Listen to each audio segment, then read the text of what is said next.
Till I lay my head, oh, I will sing of the goodness of God. I want everybody hear the word of God, because this is life, this is eternity, this is eternal.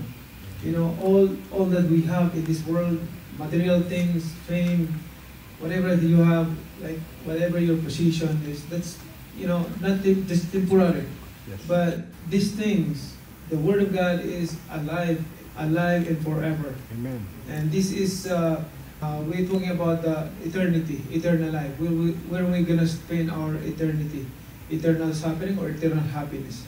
And this is very important part in every fight that I have. And I'm so happy doing this. And for me, right now, this, you know, the fight is second, but this is my first. Like, you know, we're praying. When Pacman said his fight is second and his first is God, God is definitely using this man para madami pang kaluluwa ang makakilala sa kanya, locally and internationally. Praise God! Thank you for watching. For more contents like this, follow me.